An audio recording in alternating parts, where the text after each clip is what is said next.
नमस्कार। स्वागत है आप सबका द इकोनॉमिस्ट में। तो चलिए हमेशा की तरह आज के दिन की भी शुरुआत करते हैं स्पीकिंग ट्री के आर्टिकल के साथ। तो आज हम बात करेंगे एक स्पिरिचुअल अपॉर्चुनिटी के बारे में। पैंडेमिक की वजह से जो लॉकडाउन लगा उसकी बदौलत हमें एक अपॉर्चुनिटी मिली है जिसको हमें मिस नहीं करना चाहिए। ओके, बहुत ही बढ़िया अपॉर्चुनिटी है, अच्छे से यहाँ पर डिस्कस किया गया है। तो हम शुरुआत करते हैं। देखिए, पैंडेमिक की वजह से जो लॉकडाउन लगा, ठीक है, उसने हम सभी लोगों को मजबूर कर दिया है कि हम अपने अंदर झांक कर देखें कि कहां कहां पर हमने गलतियां की हैं। ओके, और किन गलतियों की वजह से ऐसी पैंडेमिक की सिचुएशन जो है पैदा होगी पूरे वर्ल्ड में। ओके, तो यहां पर बेसिकली इंसान की बात की गई कि वो अपने अंदर झांके, देखे, अपनी जो सेंसेस है उनको यूज करे और सिचुएशन को जो दोबारा से ना एग्जामिन करे कि क्या गलती होगी। तो यहाँ पर दूसरी बात कर रहे हैं कि जो ये क्राइसिस आया इसने तो हमें इंस्पायर किया कि हम अपने आप को दोबारा से रीबूट करें, रीडिजाइन करें हमारी जो डेली लाइफ है उसको, कि रोजाना जिंदगी हम जो जी रहे हैं वो कैसे जी रहे हैं। ओके, मतलब ऐसे तो नहीं जी रहे हैं कि मतलब हमें अपनी सेहत का ख्याल ही नहीं है। बहुत सारे लोग ऐसे अपना डेली रूटीन ऐसे बनाते हैं कि सुबह लेट उठते हैं, रात को लेट सोते हैं, और दूसरी बात मतलब कोई फिजिकल एक्टिविटी भी नहीं वहां पर हो रही। ओके, तो फिजिकल एक्टिविटी भी बहुत जरूरी है, मेंटल एक्टिविटी भी जरूरी है। अगर बॉडी को हेल्दी रखना है, बॉडी हेल्दी रहेगी तो हम जिस तरह की भी अपॉर्चुनिटी होगी उसको हम ग्रैब कर लेंगे। तो यहाँ पर हमें लेसन्स हमें सीखने को मिले हैं। हमें अपनी हाइजीन कैसे बरकरार रखनी होगी। जैसे बाहर जाते थे, ठीक है, कोई भी अगर कोई रेडी वाला है, ठीक है, अगर साफ सफाई नहीं है उधर, तब भी लोग वहां पर खाना शुरू कर देते। तो ये गलत है, पहले साफ सफाई देखो फिर वहां पर जाओ। ओके, तो यहाँ पर हमें पर्सनल हाइजीन के ऊपर फोकस करना पड़ा। अभी अभी लेसन सीखे हमने, सफाई कैसे रखनी है, फिजिकल डिस्टेंसिंग कैसे रखनी है। तो साथ ही साथ तो इससे सबको फायदा होगा, चाहे वो हमारे लिए काम कर रहे हैं या हमारे साथ काम कर रहे हैं। ओके, और साथ ही साथ जो हमारा प्रेजेंट है और जो हमारा फ्यूचर है, ठीक है, वो भी जो है हमारी इन्हीं आदतों के ऊपर ही जो है निर्भर करता है। ओके, तो बिल्कुल एक निर्विघ्नता की और हम आगे बढ़ेंगे अगर हम अपनी लाइफ को, डेली रूटीन को सही तरीके से बनाते हैं, रीडिजाइन करते हैं और अपने ऊपर जो है फोकस करते हैं। और साथ ही साथ जो हमारे आसपास का वातावरण है उसको भी हम देख के चलते हैं कि उसमें भी खराबी जो है वो ना बढ़े। तो ये बहुत ही इंपॉर्टेंट है। हमें हमारी सेहत को कैसे ख्याल रखना है, कैसे वेलबींग के ऊपर फोकस करना है, साथ ही साथ दूसरों के बारे में भी सोचना है। अगर किसी सोसाइटी में हम रह रहे हैं, अगर वहां पर गंदगी ज्यादा है, हमने अपने घर की सफाई कर दी, ओके, तो गली में गंदगी है, तो यहाँ पर फिर अवेयरनेस फैलानी होगी कि सफाई कितनी जरूरी होती है। बहुत सारे एरियाज ऐसे होते हैं कि खास तौर पे अगर मैं कोई बैकवर्ड गांव की बात करूं तो वहां पर एरियाज ऐसे होते हैं जहां पर सफाइयां वगैरह बहुत कम होती हैं। ओके, तो वहां पर अवेयरनेस फैलाएंगे तो बात बन सकती है। तो पैंडेमिक ने हमें एक बात रिमाइंड करवाई है कि हमने अपनी जो रिलेशनशिप है ना उसको एनवायरनमेंट के साथ तोड़ के रखा हुआ है। ठीक है, तो उसको हमें रिमाइंड करवाया है कि एनवायरनमेंट भी उतना ही इंपॉर्टेंट है जितनी हमारी हेल्थ है। तो एनवायरनमेंट हेल्दी होगा तभी एक हेल्दी सोसाइटी बन पाएगी। ओके, तो यहाँ पर हमने इतनी कंजप्शन शुरू कर दी, कहीं कहीं पर तो इतनी बेमतलब की कंजप्शन शुरू कर दी कि हमने मतलब अपनी धरती को ना उजाड़ कर दिया पूरा इसका। ओके, मतलब धरती के जितने रिसोर्सेज थे हमने पूरी कोशिश की कि जितने रिसोर्सेज निकलते हैं निकालो, लेकिन ये केयर नहीं की कि जो रिसोर्सेज वहां पर हैं हमें हमें उतने ही निकाले जितनी जरूरत है। ओके, या फिर उस फील्ड को चेंज करें अगर धरती के ऊपर ज्यादा बुरा इंपैक्ट पड़ रहा है। तो यहाँ पर हम अगर कुछ नहीं कर पाए ना, फिर नेचर ने करके बताया कि हाँ, नेचर फिर स्टेप अपना अंदर करता है कि हाँ भी अब जो पानी और सर के ऊपर चला गया। ओके, तभी फिर पैंडेमिक आया, उसने सभी लोगों को घर पे बैठा दिया, अभी घर पे बैठो, कोई काम धंधा नहीं चलेगा। ओके, जीडीपी गिर गई हर एक कंट्री की और लोग घरों के अंदर डाल दिए। तो ये चीज है, हमें ये देखना होगा नेचर अपना स्टेप अंदर ले ले उससे पहले कि हम अच्छे अपने स्टेप्स को करेक्ट कर लें, उसको हम सही कर लें, जो हमारा वर्क लाइफ बैलेंस है उसको सही कर लें। ओके, तो यहाँ पर देखो अभी लोग घर में रह रहे हैं, घर में जो है काम कर रहे हैं, घर में बैठ के वर्किंग फ्रॉम होम का ये भी कंसेप्ट चल रहा है। ओके, और गूगल भी बोल रहा है कि जो 2021 जुलाई तक जो है वो घर से ही काम करवाएगा अपने एम्प्लॉयज को। तो यहाँ पर अभी एक नई चीज मिली है, एक अपॉर्चुनिटी मिली है। क्या मिली है कि हम अपने घर घर में रह सकते हैं, जो हमारे चाहने वाले हैं, ठीक है, उनके साथ हम रह सकते हैं, हमें सफिशिएंट नींद मिल सकती है, ठीक है, हम ये बेनिफिट्स उठा सकते हैं, ये अपॉर्चुनिटी हम उठा सकते हैं। ओके, तो ये अच्छी बात है। ओके, तो हमें ये जो है ना, हमारी माइंड को अच्छे से डेवलप करेगी अगर एक अच्छे एनवायरनमेंट में हम डेवलप होना शुरू हो जाएंगे। और अभी हमें एक नई एल्गोरिथम से काम करना होगा। नई एल्गोरिथम चाहिए जहां पर हमें प्यार, गर्मजोशी, ओके, जॉय और जो शांति है, ओके, इसको जो है हमें स्प्रेड करना है, इसके एक सर्कल्स बनाने हैं अप्रिसिएशन के। ओके, और इसका एक कंपैशन जो है हमें शेयर करना है, ठीक है, जिसकी अभी कमी है सोसाइटी में, ठीक है, इसको हमें बढ़ाना है। और साथ ही साथ जो दुनिया का बिगेस्ट पावर हाउस है, जिसके हम अपनी अंतरात्मा बोलते हैं, अपना ध्रुवीकरण बोलते हैं, ठीक है, सो परमात्मा है जो, ठीक है, जो हमारे अंदर बैठा है, उसके ऊपर भी फोकस करना है, वहां पर भी हमने जो है मेडिटेट करना है, ध्यान टिकाना है, ठीक है। तो ये चीज यहाँ पर बोली गई है, ये बहुत इंपॉर्टेंट अपॉर्चुनिटी है, उसका फायदा उठाओ अगर घर पे बैठ के आप काम कर रहे हो। क्योंकि पहले ये बहाने होते थे कि टाइम नहीं मिलता। ओके, तो अभी तो टाइम है, अभी घर पे हो, ठीक है, उसको यूज करो, क्योंकि लाइफ जो है अनसर्टेन है, ठीक है। तो अपने लिए भी हर रोज समय निकालो और अपनी जो सपने हैं वहां से बाहर आओ। तो अभी हम होप करते हैं कि इस सिचुएशन का हम फायदा उठाएंगे, रिकैलिब्रेट करेंगे अपने एथिकल और सोशल कंपासेस को, और रीपर्पस करेंगे हमारी जो जिंदगी है, ठीक है, उसके जो जीने का तरीका उसको चेंज करेंगे, ताकि जो कि सस्टेनेबल फ्यूचर हमें जो है हमारे सामने मिले। तो अभी हम बात करने जा रहे हैं इंडिया यूएस टाइज के बारे में। तो रिसेंटली एक एग्रीमेंट साइन हुआ है इंडिया और यूएस के बीच में, तो उसके बारे में अच्छे से यहाँ पर हम बात करेंगे। तो अभी कल जो है थर्ड इंडिया यूएस 2+2 डायलॉग हुआ है।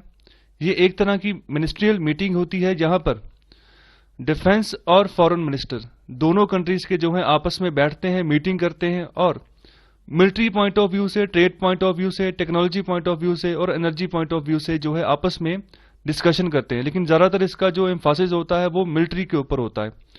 तो इसलिए एक अलग से ग्रुप भी बनाया गया है इंडिया और यूएस के द्वारा, जिसको हम मिलिट्री कोऑपरेशन ग्रुप बोलते हैं।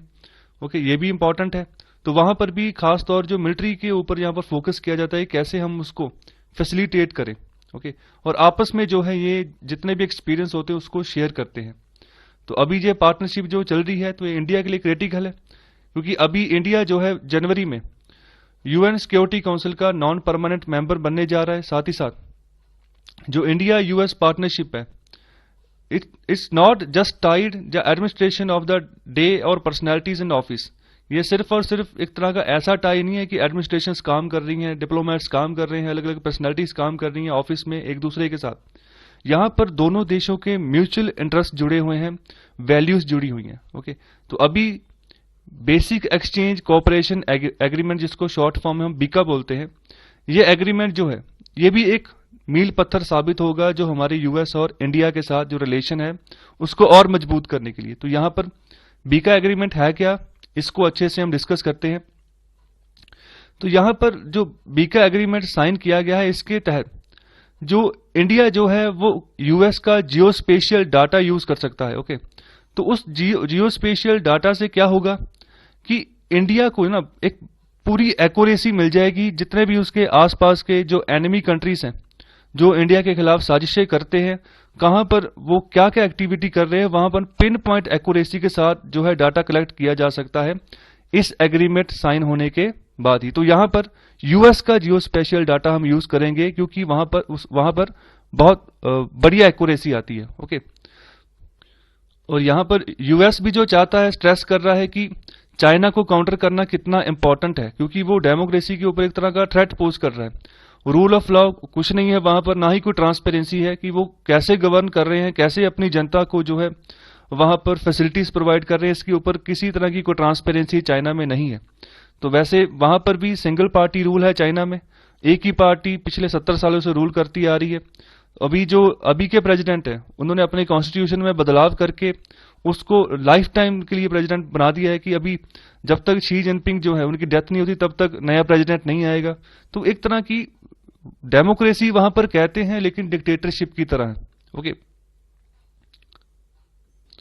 और आगे बात करें तो अभी इस समय पर जो इंडिया यूएस की पार्टनरशिप है, सिर्फ हमें यहां पर चाइना को काउंटर नहीं करना है, यहाँ पर जो ये इसका क्रूशियल पार्ट है वो है स्टेबिलिटी को सिक्योर करना। ओके, और इसको जो है मेंटेन करना, आसपास में जो वर्ल्ड का रीजन है वहां पर पीस मेंटेन करना, ये सबसे इंपॉर्टेंट अभी की बात है। ओके, तो यहाँ पर इंडिया यूएस का जो ये टाई है बहुत ही इंपॉर्टेंट होने वाला है। वैसे भी यूएस जो है, यूएस की एक इंडो पैसिफिक कमांड है, जो इंडो पैसिफिक रीजन में उसके फ्लीट्स घूमते रहते हैं कि चाइना का इन्फ्लुएंस जो है इंडो पैसिफिक जो एरिया है वहां पर ना बढ़े। ओके, तो वहां पर भी इंडिया जो यूएस है दोनों मिलकर काम कर रहे हैं और चाइना को काउंटर करके रखा हुआ है।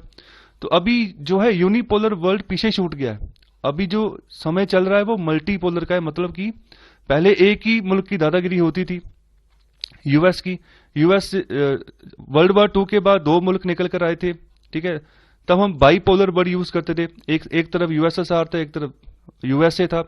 फिर 1989-90 के बाद जो यूएसएसआर का विघटन हो गया, अकेला रह गया यूएसए, तब यूनिपोलर हो गया।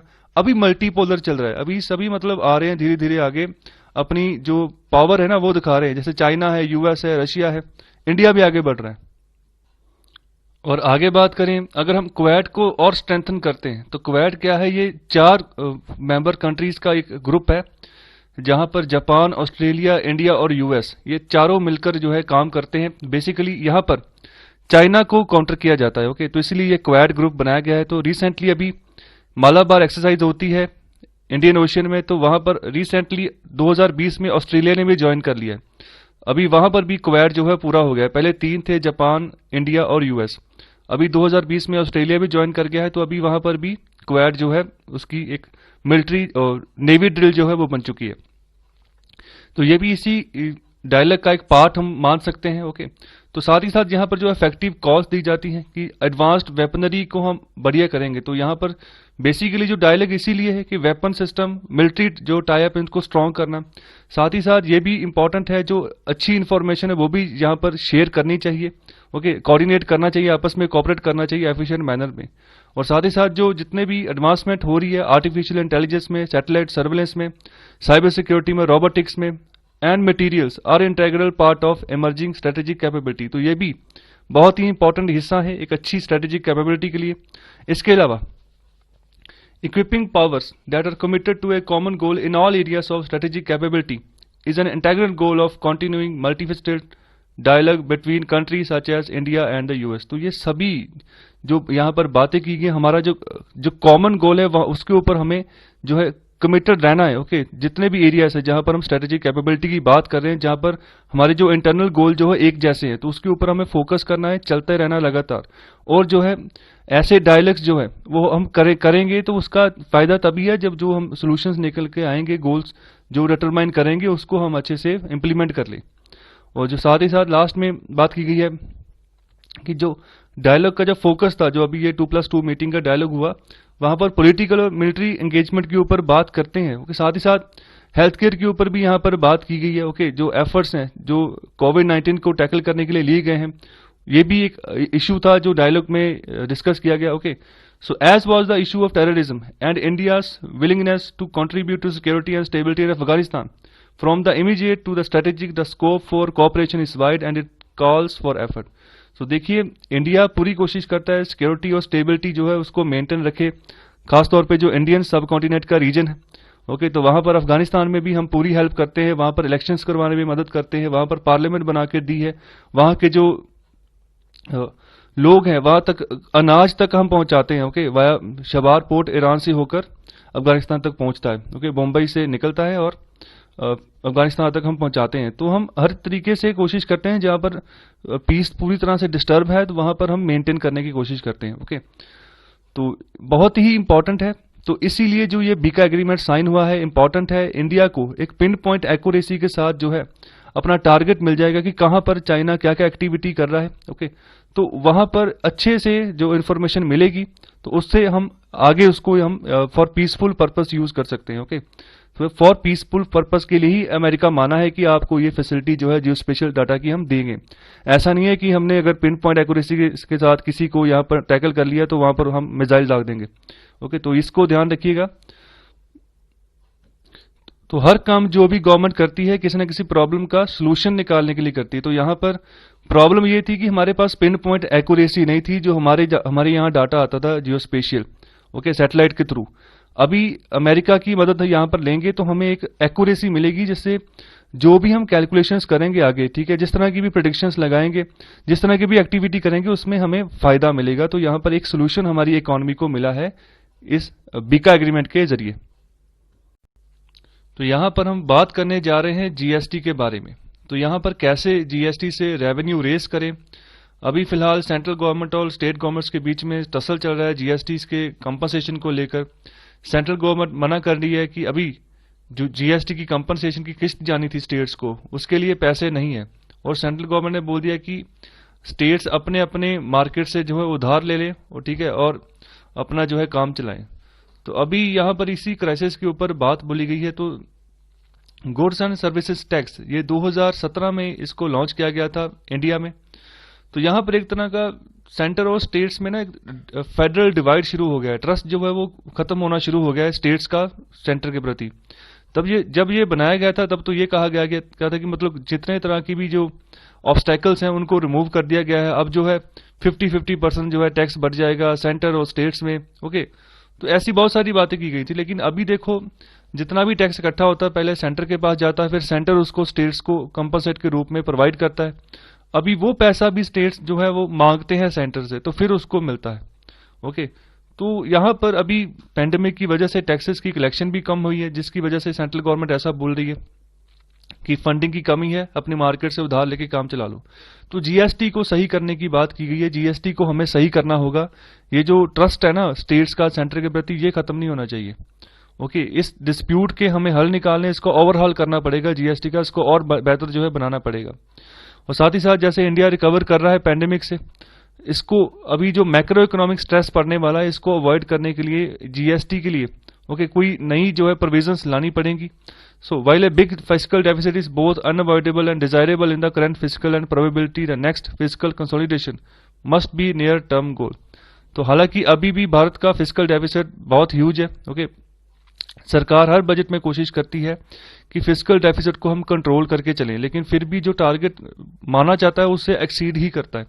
ओके, सपोज करो अगर जीडीपी का 3% माना है कि फिस्कल डेफिसिट इतना ही रखना है, मतलब वित्तीय घाटा इतना ही रखना है, तो फिर भी वो 3.5% या इससे ऊपर चला जाता है। तो यहाँ पर हमें इस सिचुएशन को भी कंट्रोल करना है, अगर मैक्रो इकोनॉमिक स्ट्रेसेस जो है इनको हमें सही करना है। तो कैसे जीएसटी को सही करें? सबसे पहली बात बोली गई कि कलेक्ट मोर टैक्सेस, ज्यादा से ज्यादा हमें टैक्सेस इकट्ठे करने हैं। पहला सोल्यूशन तो यहाँ पर यह बताया गया है इस प्रॉब्लम का। तो कैसे?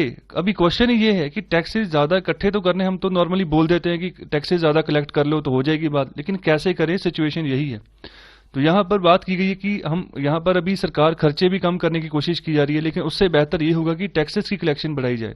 तो उसको कैसे बढ़ाएं? तो अगर हमने ज्यादा टैक्सेस कलेक्ट करने, तो सबसे पहला पॉइंट है कि जो रेट्स हैं, टैक्स रेट्स है, उसको रैशनलाइज करो। ओके, डाटा एनालिटिक्स देखो, उसके साथ बेटर टैक्स एडमिनिस्ट्रेशन बनाने की कोशिश करो। ओके, रिफॉर्म्स लेकर आओ ताकि कि एक टैक्स एडमिनिस्ट्रेशन अच्छे से काम करेगी, जितना टैक्स आना चाहिए अच्छे से वहां पर फैसिलिटेट करो एडमिनिस्ट्रेशन को। और साथ ही साथ जो हायर रेट्स हैं, ठीक है, उनको भी हमें जो है कंट्रोल करना है, क्योंकि जितने हायर रेट्स रखेंगे, जितने टैक्स रेट्स हाई होंगे, उतना कलेक्शन कम होगी। ओके, तो ये चीज क्यों होती है? अगर टैक्स रेट्स ज्यादा होते हैं तो फिर लोग सामान खरीदना बंद कर देते हैं। जब सामान खरीदना बंद हो जाएगा, डिमांड कम हो जाएगी, तो फिर सप्लाई चेन जो है वो फिर धरी की धरी रह जाएगी। फिर फलस्वरूप क्या होगा? जो सप्लाई चेन धरी की धरी रहेगी है, तो जो प्रोड्यूसर है प्रोडक्शन बंद कर देगा। जब प्रोड्यूसर प्रोडक्शन बंद कर देगा, फिर उस साल की जीडीपी में जो है गिरावट आ जाएगी, पर्टिकुलर उस कमोडिटी में। तो ऐसे एग्रीगेट अगर हम जीडीपी की बात करें तो वहां पर भी गिरावट आ सकती है। तो यहां पर एक एग्जाम्पल लेकर बात समझाई गई हमें कि एक अच्छे साल में जो टैक्स कलेक्शन होती है सेंटर और स्टेट्स में, अगर कंबाइन करें तो जीडीपी का 17% बनता है। अब टैक्स कलेक्शन में दो चीजें आ जाती हैं, एक तो टैक्स होता है, ठीक है, और साथ ही साथ अब ये टैक्स कलेक्शन की बात की 17%, और साथ ही साथ होता है नॉन टैक्स रेवेन्यू। तो इससे भी सरकार को पैसा आता है। नॉन टैक्स रेवेन्यू में फीस होता है, फाइन लगाती है सरकार। इसके अलावा जो उसको प्रॉफिट आता है पब्लिक एंटरप्राइजेस से, ठीक है, इसके अलावा जो स्टैंप ड्यूटी कलेक्शन होती है, स्पेक्ट्रम फीस होती है, सेल प्रोसीड्स। ओके, ये जो सभी है ना, ये भी इनकी वजह से भी जो है एक तरह का रेवेन्यू बढ़ता है सरकार का, जहां से पैसा कलेक्ट करती है। और साथ ही साथ कुछ पैसे आ जाते हैं जैसे repayment of loans and sales of shares in public enterprises bring in some additional funds. मतलब कुछ बेच भी देती है सरकार, कुछ चीजें लोन के ऊपर दे देती है, तो वहां से भी ब्याज आता है सरकार को, तो उससे भी पैसा जुटा लेती है। ओके, तो बाकी का जो एक्सपेंडिचर होता है, जो बजट के अंदर उन्होंने करना होता है, जितना पैसा जुटा लिया, ओके सपोज करो 100 रुपए में से 70 रुपए जुटा लिए सरकार ने इंडिया की टेरिटरी से ही। ओके, अभी 30 रुपए जो है उसकी जरूरत है, ओके 100 रुपया पूरा करने के लिए जरूरत है, फिर वो मार्केट से उधार लेगी। ओके, तो ऐसा ही ऐसे हमेशा बजट जब बनता है ऐसा ही बनता है, चाहे वो स्टेट्स का बनता है चाहे वो सेंटर का बनता है, हमेशा बजट डेफिसिट ही रहता है, बजट सरप्लस कभी नहीं होता। ओके, अगर बजट सरप्लस हो गया ना, इसका मतलब है कि सरकार खर्चा बहुत कम कर रही है, जितना रेवेन्यू आया था उससे काफी पैसा उसका बच गया अभी भी बजट बनाने के बाद भी। तो ऐसा तब होता है जब सरकार खर्चा कम करना चाहती है। खर्चा तब कम करेगी जब देखेंगे कि महंगाई बहुत ऊपर चली गई है, और ठीक है, उसको नीचे लाने के लिए सरकार जो है कई बार खर्चा कम कर देती है, ओके, और बजट सरप्लस कर देती है। लेकिन मोस्टली अगर अच्छी इकोनॉमी बनानी है तो वहां पर बजट डेफिसिट ही काम आता है। तो यहां पर कंबाइन फिजिकल डेफिसिट देखें सेंटर और स्टेट्स का, उस नॉर्मल ईयर में 6 से 7% होता है जीडीपी का। तो यहां पर स्टार्टिंग की बात की कि स्टार्ट कैसे करें, तो यहां पर कैसे टैक्स कलेक्शंस को इंप्रूव करें हम।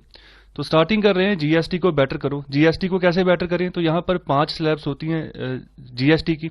ओके, तो यहां पर 0%, ओके 5%, 12%, 18% और 28%।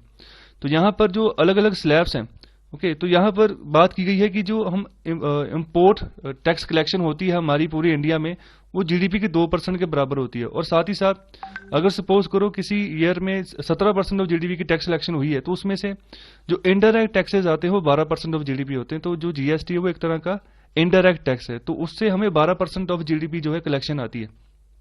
ओके, तो हमें जो इनडायरेक्ट टैक्सेस है उसका मतलब है कि उससे हमें सिर्फ 10% ऑफ जीडीपी का जो है हमें बेनिफिट मिल रहा है। 2% चला गया जो इम्पोर्ट टैक्सेस ड्यूटी लगती है, इम्पोर्ट ड्यूटी लगती है, उसके ऊपर चला गया, ठीक है।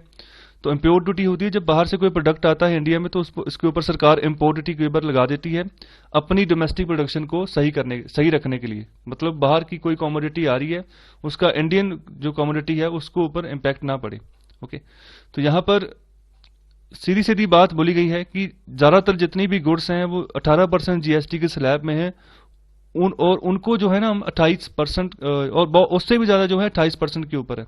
ओके, तो कुछ जो है जहां पर एडिशनल सेसेस भी लगा रहे हैं हम। ओके, तो इनको थोड़ा कम करो। ओके, 18% में कुछ प्रोडक्ट्स ऐसे हैं जिनको आप नीचे ले आओ, 12% में ले आओ। 28% में जो है, जैसे 28% में मोस्टली जो लग्जरी गाड़ियां हैं, ओके कार्स वगैरह है, तो उनके ऊपर अभी गाड़ियां बिक ही नहीं रही। ओके, टैक्सेस ज्यादा है। ओके, तो उनको नीचे ले आओ, 18% में ले आओ, ठीक है। जब इकोनॉमी बूम पे आ जाएगी, ठीक है, बाद में कर लेना 5-6 महीने बाद। ओके, तो यहाँ पर ये चीज बोली गई है कि इसको हमें सही करना है। पहली बात तो जीएसटी के बारे में यहाँ पर ये चीज बोली गई है। और आगे बात कर रहे हैं एग्रीकल्चर की, वो भी इस जीएसटी से बाहर है। ओके, एग्रीकल्चर इनकम पर हमारे यहाँ टैक्स नहीं लगता। ओके, अगर मैं एग्जांपल लूँ पाकिस्तान की, वहां की सरकार एग्रीकल्चर इनकम के ऊपर भी टैक्स लगाती है। ओके, तो यहाँ पर हमें एग्रीकल्चर को हम यहाँ पर फैसिलिटेट करने की कोशिश करते हैं। ओके, काफी बड़े पैमाने पर सरकार का खर्चा होता है, जो खरीद है कणक की या फिर जो पैडी होती है उसकी खरीद करने के लिए। तो यहाँ पर हम बात करें जो 28% या 18% जो जीएसटी के स्लैब है, ज्यादातर टैक्स कलेक्शन इन्हीं से आता है सरकार को। तो अगर उनकी भी बात करें, जो 10% जीडीपी इकट्ठा होता है उसमें से 87% तो इन्हीं स्लैब से आता है, 28% और 18% से। तो यहां पर इनडायरेक्ट टैक्सेस सबज्यूम्ड अंदर GST yield 11.5% of taxable GDP.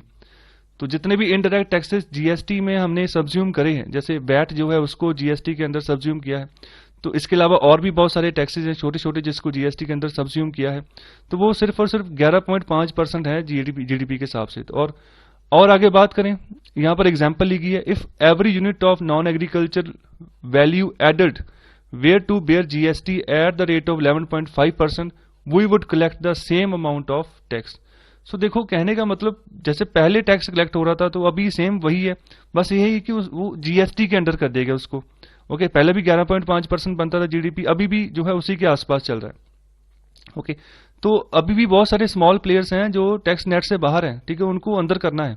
Okay, तो अभी जिस हिसाब से जीएसटी से कलेक्शन आनी चाहिए थी वो नहीं आ रही है। ओके, तो यहाँ पर टैक्स कलेक्शन को यहाँ पर कोशिश की गई है कि किसी एक लेवल तक आप रखो जिसको आप यूनिवर्सल कह सको। तो 15% रेट की यहाँ पर एग्जांपल ली गई है।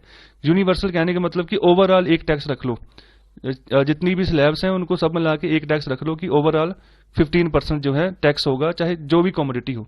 ओके, कुछ एक कमोडिटीज को रख लो जिसको आपने 0% पे रखा हो, 0% पे रखे रखो। ओके, जो 12 से 18 से और 28 तक जब जाती है उसमें आप जो है एक रख लो 15%। ओके, यहाँ पर एग्जाम्पल ली गई है यूरोपियन यूनियन की। वहां पर जो मिनिमम रेट है वैल्यू एडेड टैक्स का, वैट का 15% है। वहां पर लो रेट्स रखे गए हैं। फूड और न्यूज़पेपर इन जैसी आइटम्स के ऊपर भी एग्जाम्पशंस काफी दी हुई है उन्होंने। ओके, तो इंडिया भी जो है अरविंद सुब्रमण्यम की जो रिपोर्ट आई थी, रिकमेंडेशन आई थी, उसको जो है अप्लाई कर सकता है। वहां पर उन्होंने बात की थी कि यूनिवर्सल 16% जीएसटी रख लो with some lower rates as in the EU. Okay, तो अभी इन ऐसे पैटर्न्स की जरूरत है इकोनॉमी को। ये सॉल्यूशंस हैं जो प्रोवाइड किए जा रहे हैं कि सरकार अगर ऐसे काम करती है तो इकोनॉमी में डिमांड बढ़ेगी, डिमांड बढ़ेगी तो दोबारा से प्रोडक्शन स्टार्ट होगी। ओके, दोबारा से ग्रोथ बढ़नी शुरू हो। जैसे हम अभी -23.9 पे आए हैं ना, तो अभी धीरे धीरे दोबारा 2%, 3%, 4% फिर आगे ग्रो कर सकते हैं। तो ऐसे स्टेप्स गवर्नमेंट को चलने होंगे यहाँ पर। और आगे बात की गई है जो हमें जीएसटी पे सबसे बड़ी एडवांटेज है वो है ऑडिट ट्रायल्स के ऊपर जो ये बनाता है। तो ये यहाँ पर एग्जांपल के तौर पर बात बोली गई कि अगर कोई भी सप्लाई देता है, सपोज करो किसी फर्म ने एक टी शर्ट बनाई, ठीक है, वो टी शर्ट की जब वो सप्लाई बाहर भेजता है तो साथ ही साथ जीएसटी भी वो पे कर देता है। ठीक है, जो है एक तरह की क्रेडिट जो है, टैक्स क्रेडिट जो है सरकार के पास जो है आ जाती है। और साथ ही साथ जो है सप्लायर जो है इन्फॉर्मेशन भी प्रोवाइड कर देता है कि जो है उसका प्रोडक्ट है वो फलाने फलाने बायर की ओर जो है जा रहा है। ओके, जैसे एक माल जो गाड़ी है माल भरते हैं उसमें, ठीक है, एक कंपनी से गाड़ी टी शर्ट्स की भर के निकल रही है, जीएसटी पे कर दिया उसने, ठीक है, फिर वो बायर तक जाएगी, उसका बिल होगा। ठीक है, वो बिल अगर रास्ते में लेकर जाएंगे तो कोई रोकेगा नहीं। ठीक है, मतलब बिल्कुल वैलिड तरीके से काम चल रहा है टैक्स पे करके। तो वहां पर कोई भी आरटीओ जो है अगर कोई रोकेगा तो आपके अगर कागज चेक होंगे तो आपको पास कर देगा और आप बायर्स तक पहुंच जाएंगे। जैसे कोई भी होलसेलर है, ठीक है, वहां तक वो पहुंच जाएगा। तो वहां पर भी दोबारा से जब वो सप्लाई चलेगी दोबारा से फिर वो वहां से टैक्स कलेक्शन शुरू हो जाएगी। तो एक तरह की ये प्रणाली बनी है। ओके, तो वहां पर ये चीज बोली गई है, इस ऑडिट ट्रायल को जो हमें तोड़ना नहीं है, इसको यह डिलीजेंट फॉलो अप करना है of audit trials can lead to every single unit of value addition in the economy. एक छोटा छोटा पैसा भी हम यहाँ पर बचा के चल सकते हैं। और आगे जो सबसे बड़ी प्रॉब्लम जीएसटी में फेस हो रही है वो है कि यहाँ पर एग्जाम्पशंस बहुत ज्यादा हैं और जो है इसको जीएसटी को रिडल कर देती हैं, खराब कर देती हैं। तो सबसे पहली तो बात जो फ्यूल्स हैं, जैसे पेट्रोल, डीजल, पेट्रोलियम, अगर बात कर ले पेट्रोलियम, इसके अलावा जो इलेक्ट्रिसिटी है वो जीएसटी से बाहर है। ओके, तो ये जो है एक मेजर ब्रेक है इस ऑडिट ट्रायल का। ओके, मतलब पूरे पैमाने पर जहां पर जीएसटी लगना चाहिए था बहुत सारी चीजें हमने बाहर रखी हैं। तो there should be brought within ambit of GST as also alcohol and everything else kept outside.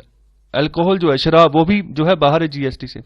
तो यहां पर बात बोली गई है कि इन सबको जीएसटी के अंदर लेकर आओ, कोई भी आइटम जो है बाहर ना रखो। ओके, कुछ आइटम्स रख लो 0% स्लैब के ऊपर, ठीक है, जहां पर कोई टैक्स नहीं है। ठीक है, जैसे फॉर एग्जांपल यहां पर दूध की बात करें, ठीक है, आटे की बात करें, तो यहां पर 0% स्लैब्स में इसको रखा हुआ है कि मतलब यहां पर ज्यादा कोई टैक्स यहां पर नहीं है, कोई टैक्स आपने यहां पर इसमें नहीं पे करना है। तो इन चीजों को भी आप रखो, ठीक है, लेकिन जहां से ज्यादा रेवेन्यू आना है तो वहां पर भी कोशिश करो टैक्सेस को थोड़ा सा कम करो और जो चीजें टैक्सेस के जीएसटी से बाहर रखी उनको भी इंक्लूड करो। ओके, तो आगे बात कर रहे हैं कि अभी भी जो बहुत बड़े पैमाने पर अंडर एप्रिशिएटेड चीज है वो है बेसिक इकोनॉमिक आइडेंटिटी। ओके, कितनी फर्में चल रही हैं, उसके अंदर कितने एम्प्लॉयज काम कर रहे हैं, कितना ग्रॉस प्रॉफिट हो रहा है। ठीक है, इस इन सभी चीजों के बारे में जो आइडेंटिटी है ना, पहचान, ये होनी चाहिए सरकार को। ओके, तभी एक अंदाजा लग सकेगा कि इतना प्रॉफिट है, उस हिसाब से अगर जितने भी स्लैब है वो पहुंचता है, जो टैक्स कलेक्शन है क्या सही मायने में हो रही है। इसके अलावा जो ये बात बोलते हैं कि हमने इतने एम्प्लॉयज रखे हैं, क्या उस हिसाब से वेज बिल बन रहे हैं, उनके सैलरी बिल बन रहे हैं।